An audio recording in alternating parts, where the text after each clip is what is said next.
Hi everyone, it's Don and I hope you're having a fantastic day. Well, here I am on Wonder of the Seas. You can hear the waves. We're in perfect day at Coco Cay, so you might hear some surrounding noise. I just wanted to give you a feeling of the atmosphere that we're in.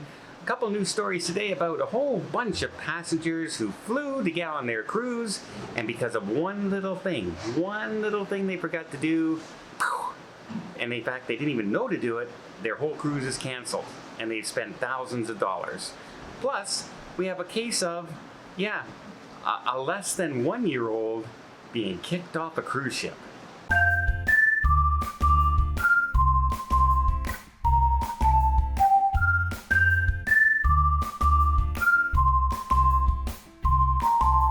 So first off, I'm on Wonder of the Seas. I've been filming a lot. It's a press conference and a travel agent conference, so we're trying to cram everything into literally less than 48 hours on the ship. But if you want to see a little bit of what I'm seeing so far, here's a quick little montage.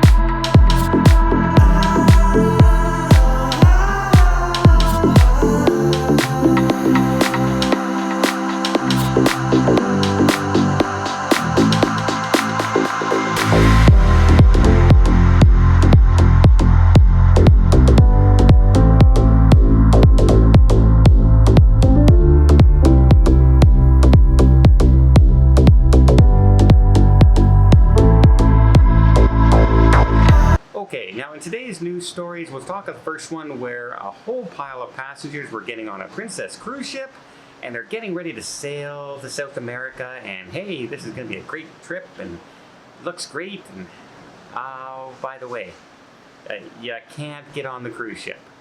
And they said, what? They found out they had a little red sticker when they were going through the checks, and all of a sudden there's a little red sticker on their boarding pass, and they got pulled aside and it said, you don't have a visa for Chile. You haven't been approved, so you can't get on the ship because you're not allowed to be on the ship if you don't have a visa. Just like currently I am planning a trip and I need a visa for my trip. So that's on me.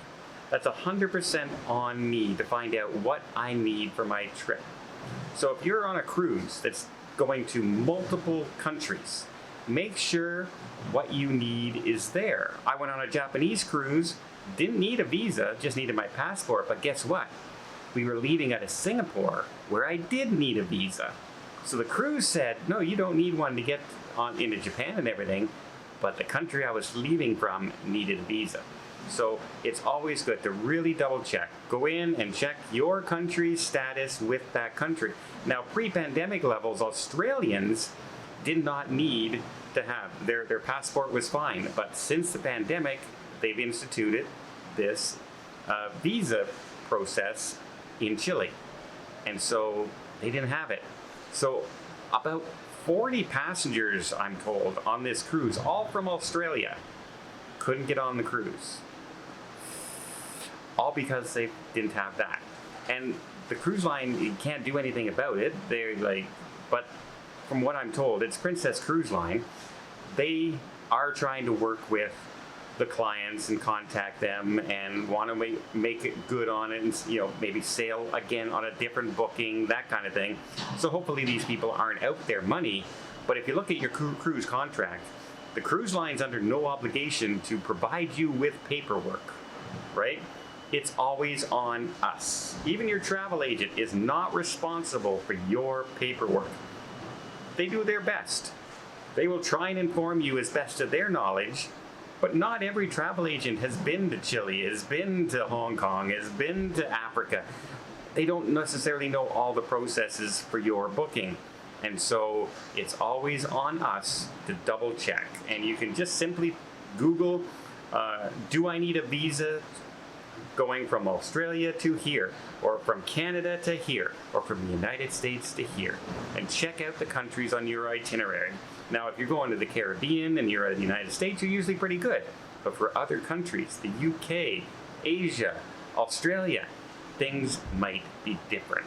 Okay, one more story about a baby. A baby who had their family kicked off a cruise ship. I mean, how rowdy do you have to be kicked off a cruise ship at 1 year old? But I'll tell you that story in a minute. Let me just invite you to hit that subscribe button if you haven't done so already. If you want to keep up to date with everything cruising, including stories like, hey, if you didn't fill out your visa, you didn't get on a cruise ship, or brand new ships like this one, the Wonder of the Seas, and more coming down the pipeline. I have a lot of them booked in the near future. Big trip coming up that I'll tell you about soon.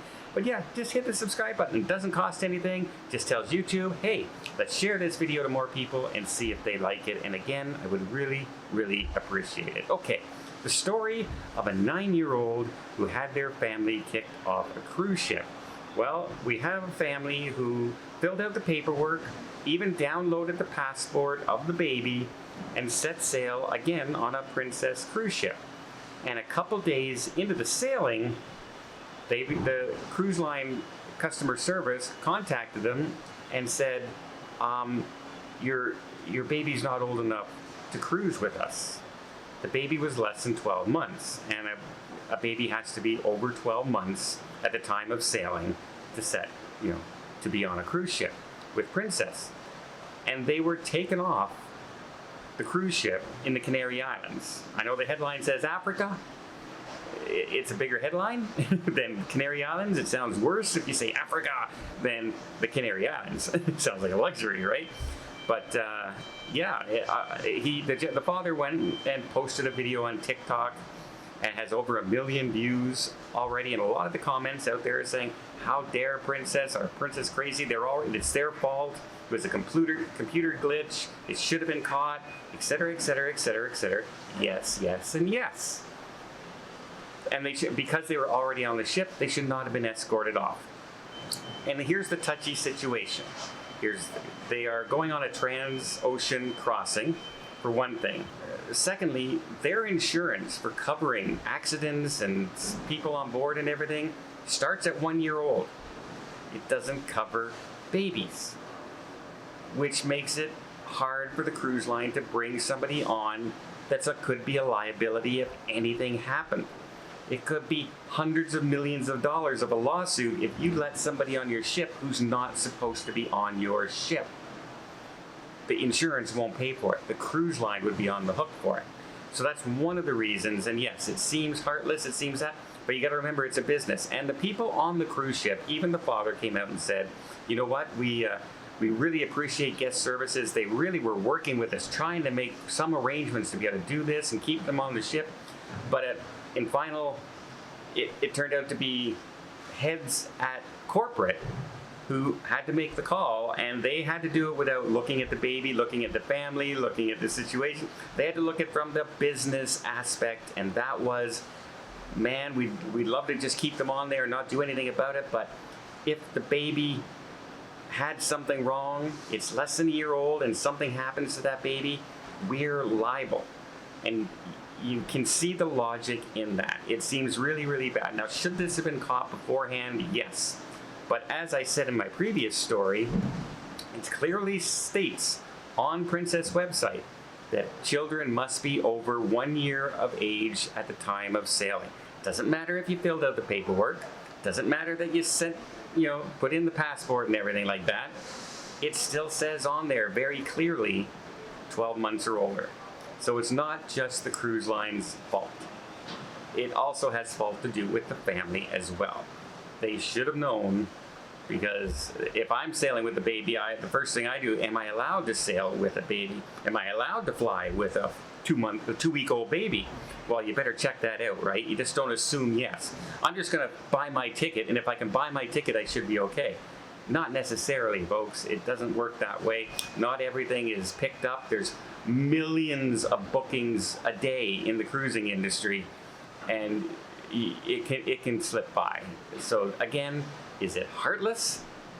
It seems like it at first, but is it kind of, if you look at it from the business aspect and the liability aspect, it still does kind of make sense. So yeah, I'd be torn. I'd be trying to figure out a way to do it. But even the captain, if the captain was to override and say, I'm not going to say anything, I'm going to keep them on, and something happened to the baby, the captain would lose his job, and the medical staff could lose their job, and anybody involved in that decision could lose their job and their career, and still the cruise line is liable. So it's a very, very touchy situation. But yeah, there's a fact where you forget one little piece of paperwork, your whole cruise is gone. And by the way, a 1-year-old got kicked off a cruise ship. Well, I hope you appreciate this video. If you did, please give it a thumbs up. Want to see more tips, more tricks, more travel vlogs from around the world? Hit that subscribe button. Until next time, have yourself a safe and a great vacation.